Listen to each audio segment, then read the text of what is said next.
राजमहल में सीता के स्वयंवर की तैयारी हो रही थी। राजा जनक ने भव्य मंच सजाया और सभी राजाओं को आमंत्रित किया। सीता ने अपने पिता राजा जनक से कहा, मैं एक महान योद्धा की तलाश कर रही हूँ जो इस धनुष को उठा सके। राजा जनक ने घोषणा की, जो भी इस धनुष को उठाएगा वह मेरी बेटी सीता का पति होगा।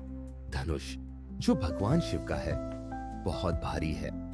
सभी राजाओं ने इसे उठाने का प्रयास किया लेकिन असफल रहे। राम और लक्ष्मण वन में भटकते हुए स्वयंवर की खबर सुनते हैं और राम ने कहा, मैं इस चुनौती को स्वीकार करूंगा। राम और लक्ष्मण ने स्वयंवर के लिए यात्रा शुरू की। उन्होंने अपने साहस और निष्ठा का संकल्प लिया।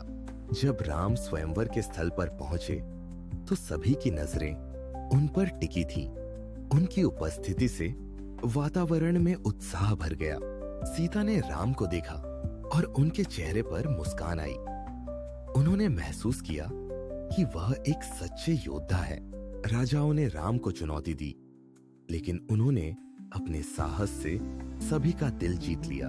राम ने धनुष को उठाया और सभी को आश्चर्यचकित कर दिया। वह एक सच्चे योद्धा की तरह धनुष को खींचने लगे। धनुष को खींचते समय राम ने ध्यान लगाया और एक अद्भुत शक्ति का अनुभव किया। धनुष के एक झटके में राम ने उसे खींच लिया और एक तीर चलाई। सभी ने देखा, धनुष की ध्वनि गूंज उठी। सीता ने राम की ओर देखा और उनके दिल में प्रेम की एक नई लहर बही। उन्होंने अपनी सहमति दी। राजा जनक ने राम को सीता का पति मानते हुए उन्हें आशीर्वाद दिया। हर कोई खुशी से झूम उठा। राम और सीता की जोड़ी को देखकर देवताओं ने भी आकाश से पुष्प वर्षा की। यह प्रेम का एक दिव्य मिलन था।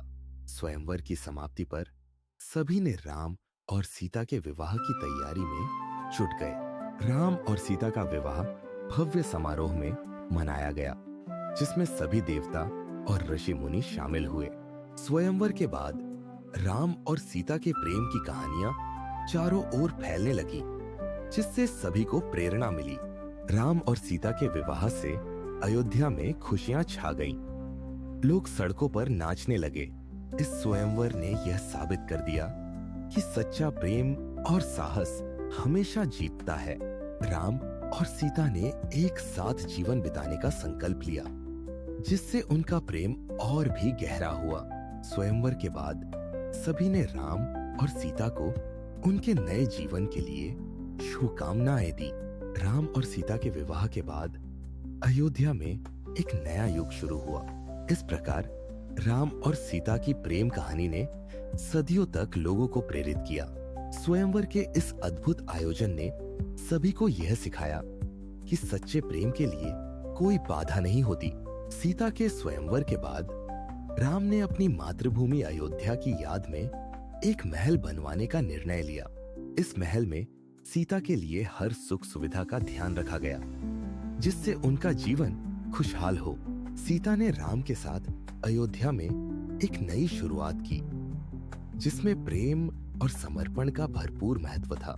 राजमहल में सीता और राम के प्रेम की कहानियां सुनाई जाती रहीं जो सबको प्रेरित करती रहीं।